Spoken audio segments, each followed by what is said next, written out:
stay a while and listen. Okay guys, welcome back to Surviving Bedrock. We are back here. We cooked up plenty of food last time. We got quite a bit to get us going for a little while at the very least. First step is going to be to go check out that ruined portal that we saw. But there's a couple things I want to do first. First off, we ended up finding one piece of iron. We are going to make up a furnace. Or 8 of them, because I fat-fingered the button. Don't hit shift when you grab things. Well, now we've got extra furnaces. I'm gonna have to go mine more cobble now.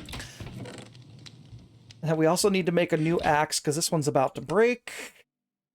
Let's do that and replace our axe. Hi, cow. Why not? You're here.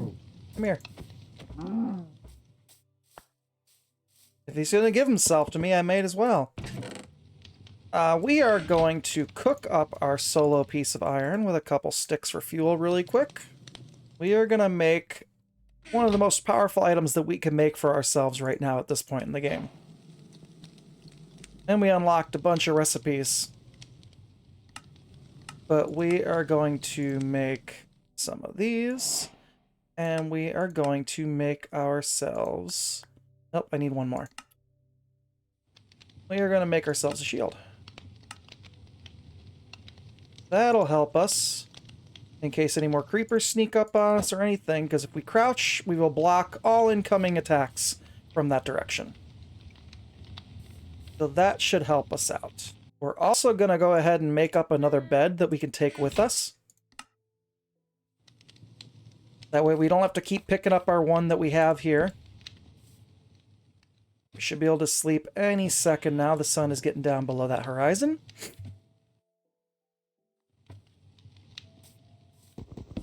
And we will just bring this bed with us. But now there is one more thing that I want to make. But that is going to involve us finding a little bit more iron. I think we're going to pop our heads up in these caves up here really quick. Just to see if we can find some quick iron out on the surface area. We got a few torches to light up. Not very many. We'll need to make some more. So if we find a little bit of coal, that'll help as well. Let's just pop our heads in here. We're not going to go too far. We really don't want to deal with too many mobs. We just need to see if there's any surface iron. Alright, this connects with where we've already been before. And that goes down. We don't want to go down there. We're not ready to go too far down yet. We just want to try to find a little bit of easy iron. See if we can find... Oh, hi, creeper. All right, perfect. Shield. Creeper. We are good. Look at that. And then our shield didn't take any damage, apparently. Okay, that's... The shield should have taken damage. I'm not going to question that one. Let's see. Another creeper over there. Let's go ahead and grab this coal. We can make some more torches here really quick. But our goal is just to find 3 pieces of iron really quick. A pretty big chunk of coal here. Okay, let's make ourselves a stack of torches. That should do. That should be enough torches for right now. And we got plenty of extra coal. Light there. No iron here.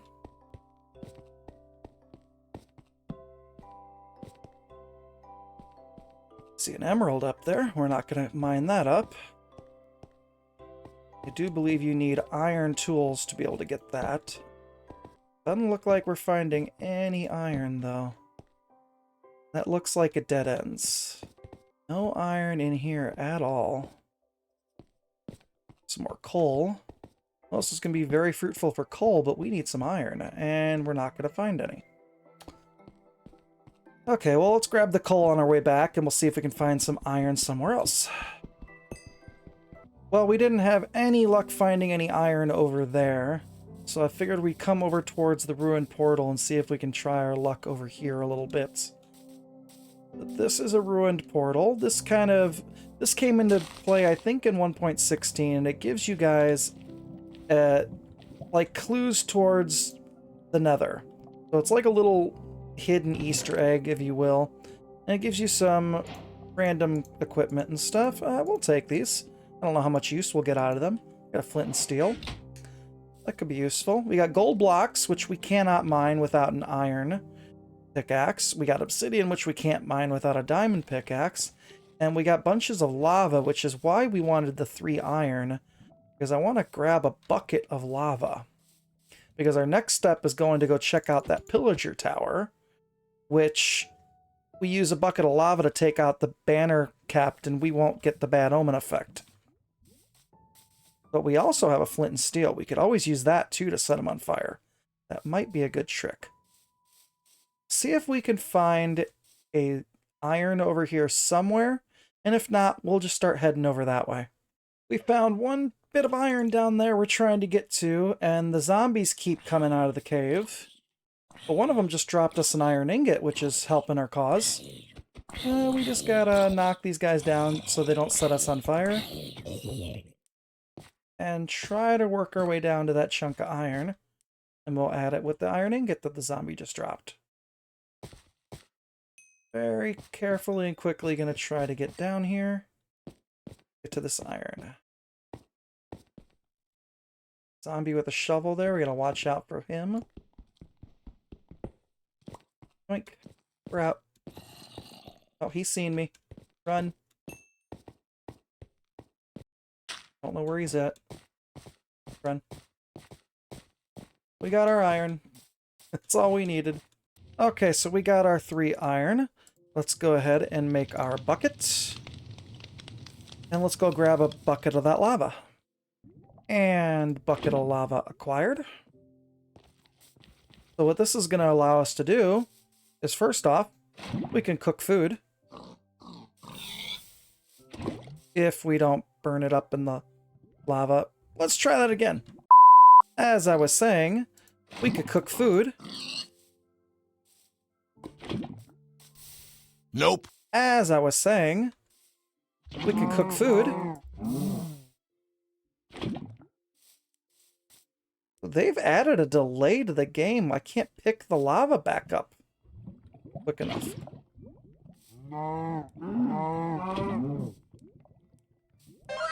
Cooked food. Just like that.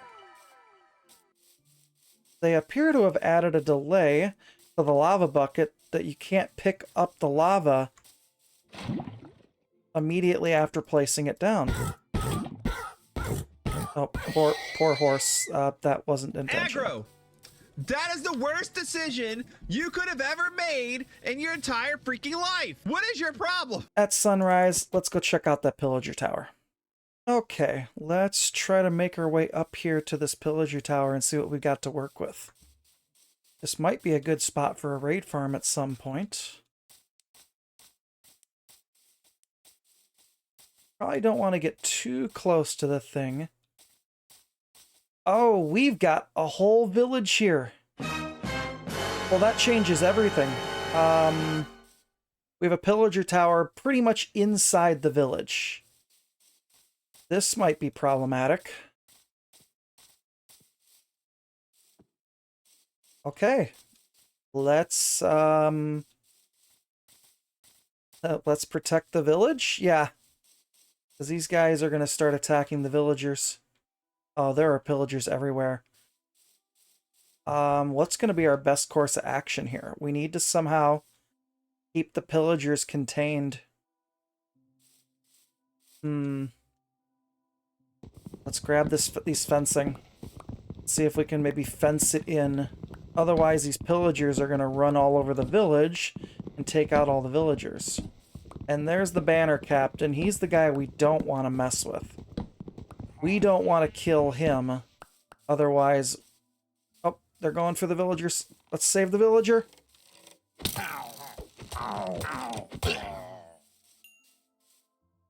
There's another one. Oh, I didn't shield in time. Got him.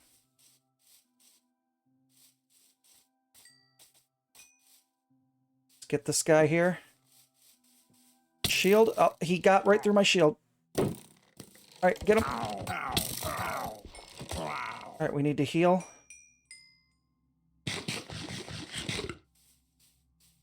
Another one. It takes a second for your shield to come out. Alright, let's wait. And if you time it right, you can ricochet the arrow back at them. Okay, we need to figure out a way to contain this Pillager Tower. And there are so many Pillagers up here. Let's work our way up here. Oh, there's a Pillager up there too. Let's get him. We want to try to contain this. Ow. Got him. Okay.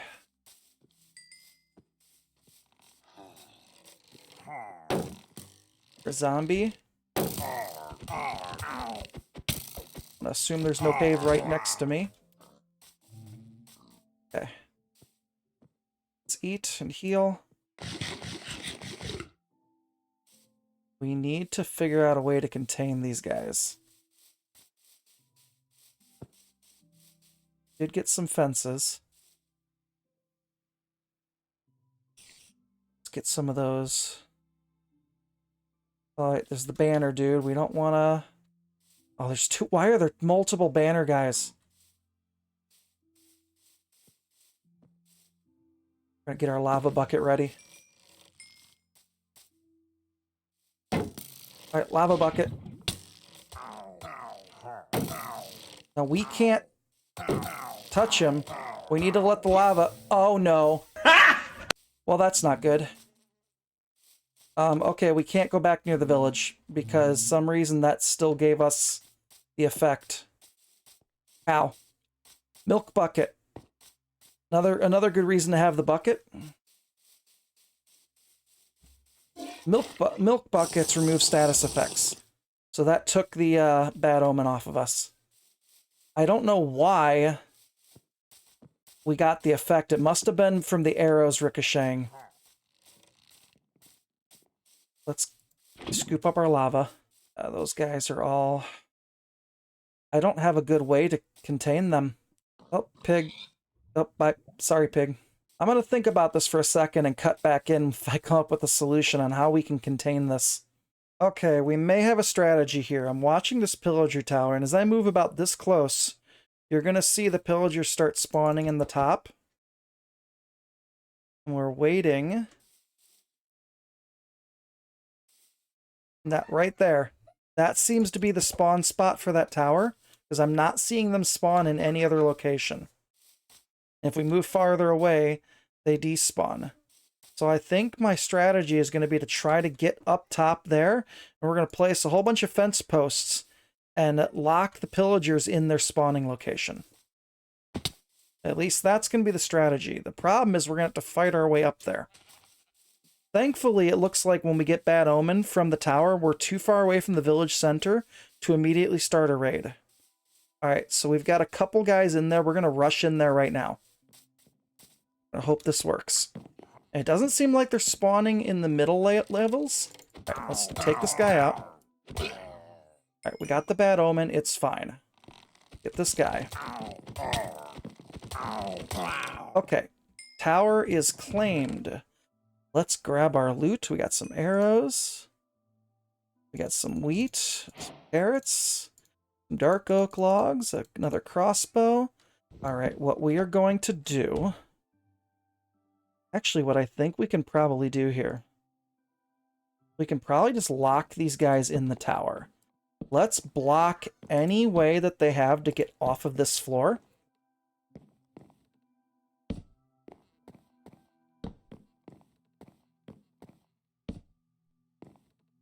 They can't get over the fencing, and we're going to block the stairwell here.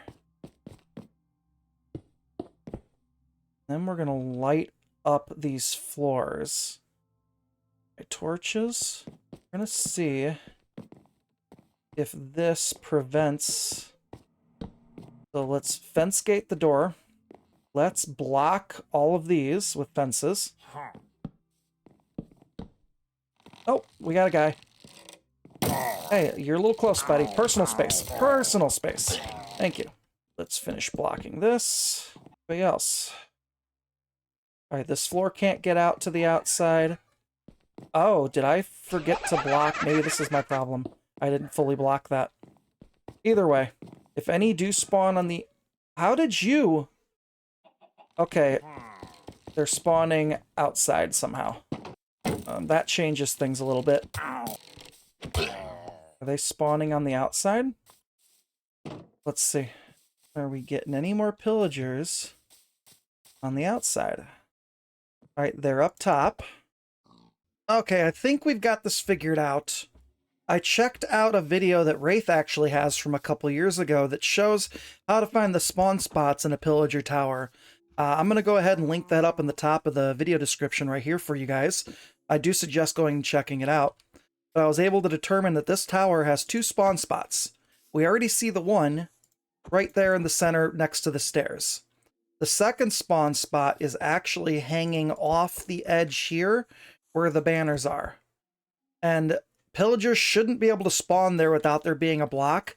So I think the pillagers that we were seeing still outside the tower was just a fluke. I think they were just like ones that had gotten out when I wasn't looking. So the fact that we've got them all locked up in the top of the tower, there's no way for them to get out right now. So we shouldn't have any more renegade pillagers running around. So now we should be able to freely go ahead and check out the village without any worry of pillagers coming and jumping us. So let's see what we got. This looked like a pretty big village from the top. Let's get back up here. Let's just kind of go around and see what this village has got to offer. Multiple churches, which each will have a brewing stand in them. Can't really do much with those right now. There's an iron golem. He would have been helpful a little while ago. If we got any loot, we got a smithing table. We got a loot chest here with some more leather armor. That would have been helpful when we, before we made some leather armor. We'll grab it, why not? We got some cauldrons.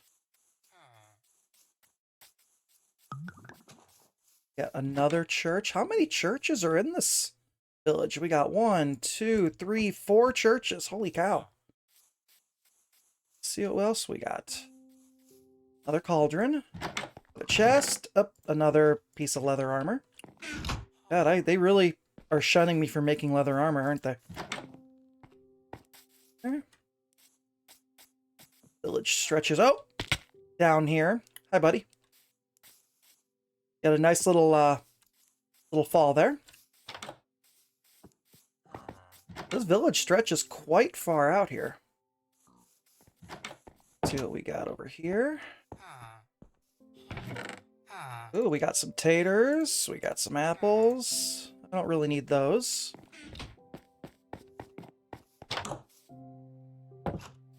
Hi guys, don't mind me, just checking out your village.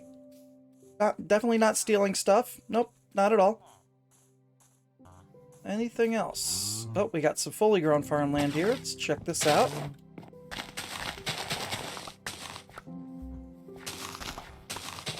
Some wheat. Got some beetroot.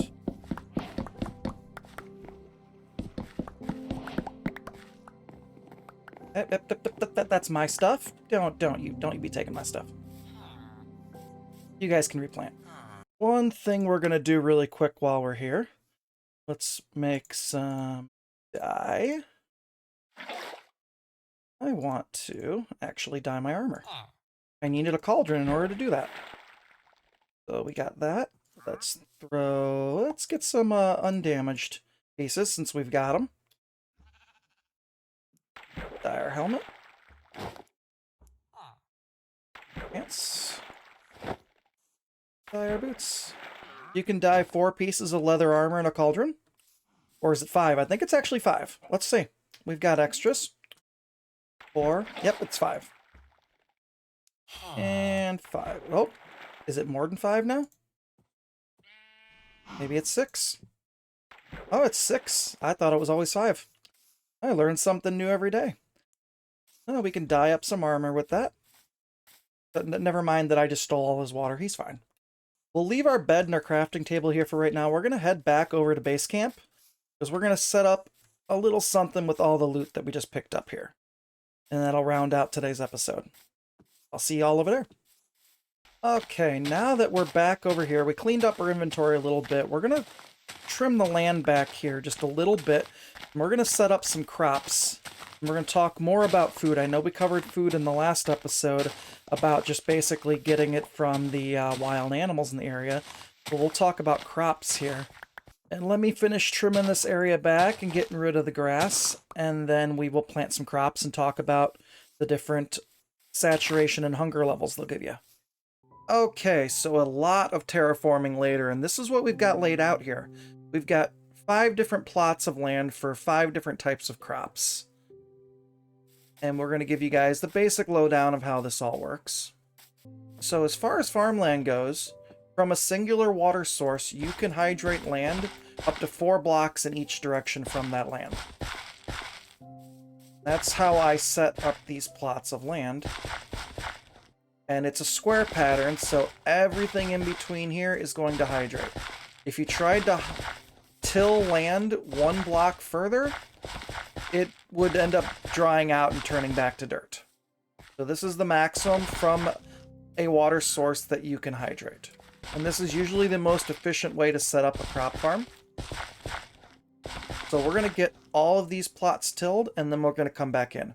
Okay, so we've got our first 4 plots of land all tilled up, and these are going to be for the 4 basic crops. And we're going to start with potatoes. And I know what people are probably telling me is like, well, why are you doing 1 plot for each type of crop? Because there's a thing with Minecraft where if you plant the same crop next to itself, it'll grow more slowly. So people will typically alternate. You'll put potatoes in 1 row, you'll put carrots in the next row. I could have gone that route, but I figured I have the room here. So what I wanted to do was just have 1 dedicated plot for each crop type. I'm going to start off by planting them in alternating rows and by leaving a gap. And that's going to allow the crops to grow more quickly in the beginning until I get enough crops that I'm able to plant the whole field. At that point, once I've got enough of these, the slower growth rate really won't affect it too much, and we may use some bees to try to help speed that up later on. Alright, so that's what we've got available right now for these ones. We're going to let these start growing. But one thing we're going to do, we've got some slabs in our inventory, and if you accidentally fall in the water and jump out, you have a chance of trampling that cropland. So what I recommend doing is putting a non-full block, like a slab, over the top. The water will still be underneath there, and we can even throw a torch down. That'll help because crops do need light level to grow. So with the torches in the middle and the torches on all the fence posts around, our crops should have enough light level to be able to grow even at nighttime. So now for this last bit, this is where our pumpkins are going to come in. We are going to turn some of our pumpkins into pumpkin seeds. So what we're going to need to do here is have a checkerboard pattern of tilled land. And this is going to allow us to be able to place a seed, and then the pumpkin or melon, once we get them, will be able to grow on any of the adjacent blocks. So in the end, we're going to be left with a pattern that looks something like this.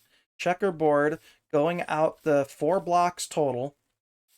And what we can do is plant our pumpkin seeds. And we are going to alternate rows on these, because once we get melons, we'll fill in the melons on the inside rows. This will allow us to get 24 pumpkin seeds down. Take 1 more set of seeds. So 1 pumpkin gets you 4 seeds. And we are going to save these empty rows for melons once we get those. And that also, the pumpkin and melon have the same rules about crop speed growth that the other crops do. So if you have pumpkins right next to other pumpkins, they will grow more slowly. And I believe it's diagonally. So the The crop check is for diagonal. So you can have rows like this, but if there is the same crop diagonally from that crop, it slows the growth down. Like I said, once we have enough to fill up this whole land, it's not going to affect us too much. Otherwise, I would have alternated like beetroot in one row, wheat in another, carrots in one row, potatoes in another. And until I get enough, we are going to space them out. So let's quickly talk about crops, hunger, and saturation. So crops have multiple stages of growth. This is the first stage. This would be second stage. This would be third stage. We don't have any potatoes that are fully grown here yet. But the easiest way to tell when looking over them, if you can't just quickly eyeball it, is look at the difference of the outline around the block. Different heights. When a crop is fully grown, it'll have a full block outline. Let's see, our carrots over here are fully grown, so you see it has a full block outline. So other than the fact that you can see the orange from the carrots here, that's the easiest way to tell when a crop is fully grown. Wheat has different colored appearances. This is stage 3, it's almost fully grown. Once it's fully golden yellow with none of the green bits, that's when wheat is fully grown. We've got our beetroot is fully grown right here. Now that one does not have the full block outline, so I guess it's only certain crops. Beetroot is pretty easy to tell when that's fully grown. None of our pumpkin stems have grown up yet, but you can see the different stages of pumpkin stems. We have stage 1, stage 2. This is stage 3. It's almost a full grown pumpkin stem. Once you have the full stem, then it can start producing pumpkins. Okay, so let's talk about hunger and saturation. So potatoes by themselves do not give you a great deal of restoration. They only restore 1 hunger hunch on your bar, and they have pretty lousy saturation.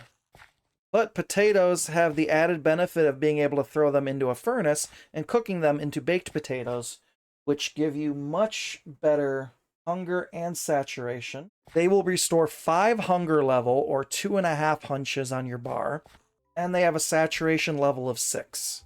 Now the saturation level just means how long, with you moving around, running, sprinting, jumping, mining, until you need to eat again. So now carrots, they restore more for the raw food than a potato does. They will restore 3 hunger, or 1.5 hunches, and they have 3.6 saturation. Carrots also have the added benefit of being able to be combined with gold nuggets to become golden carrots, which are much better for you than regular carrots. They will restore twice as much hunger, 6 hunger, or 3 hunches, and they have one of the highest saturations in the game at 14.4. So while you cannot eat wheat by itself, you can turn wheat into bread, and that is pretty similar to baked potato. It will restore 5 hunger and has a saturation of 6. Now, beetroot by itself is pretty garbage tier. You typically don't want to eat beetroot. They do not restore very much at all. But one thing you can do with beetroot is you can make bowls, and you can turn it into beetroot soup. Now, beetroot soup is actually quite an expensive recipe. It takes 6 beetroot and a bowl to make. And the other problem with soup-based recipes is they don't stack. You only get 1 per inventory slot, so it's not usually ideal. But you do get the bowl back. Beetroot soup, similar to bread and baked potatoes, will give you 6 hunger and a little bit more saturation at 7.2. Still don't recommend eating it. Now, pumpkins by themselves you cannot eat, but if we borrow some milk from our friend Cow over here, we go over to our crafting table here and we can actually make pumpkin pie as soon as we get some sugar. Now, you can turn pumpkin, sugar, and egg. I don't need the milk. Milk is for cake. My mistake. Don't need the milk. We'll do cake later, but you can make pumpkin pie. Now, pumpkin pie, aside from it requiring 3 different ingredients to make, is actually pretty decent. restores 8 hunger, which is higher than all the other crop-based, but it only has a 4.8 saturation.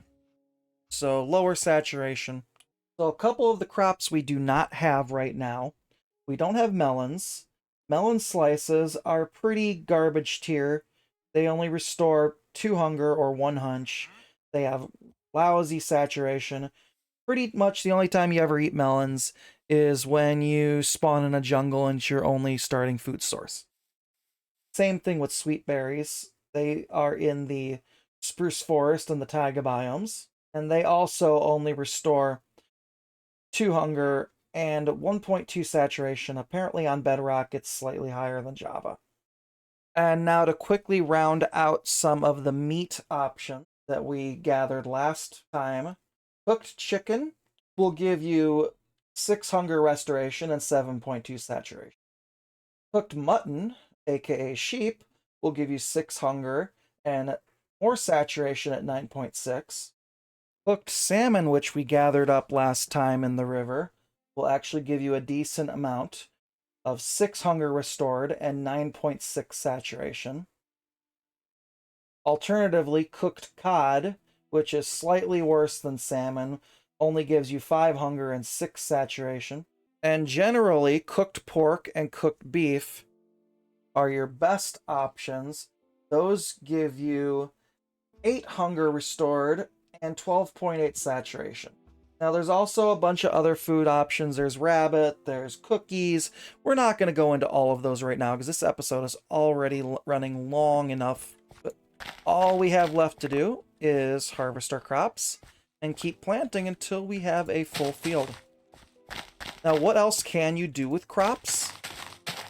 Well, you can use them to give to villagers, because villagers need potatoes, carrots, bread, or beetroot in order to breed more villagers.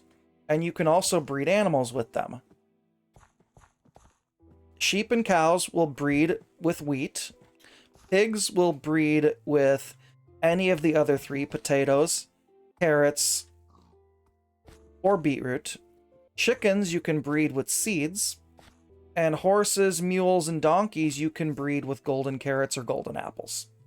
And as you can see, we've got some pumpkins growing finally. But this is where we're going to leave you guys for this episode. It's already gone on long enough, and I think we've had enough adventures for one day. But please check out Rayth's video. I'll link his most recent one up at the top corner of the screen as well, or in the video description. I'm not sure if it'll let me link one with the outro going, but check us both out, and we'll see you guys next time. My name is Aggro, and I gotta skate. Later.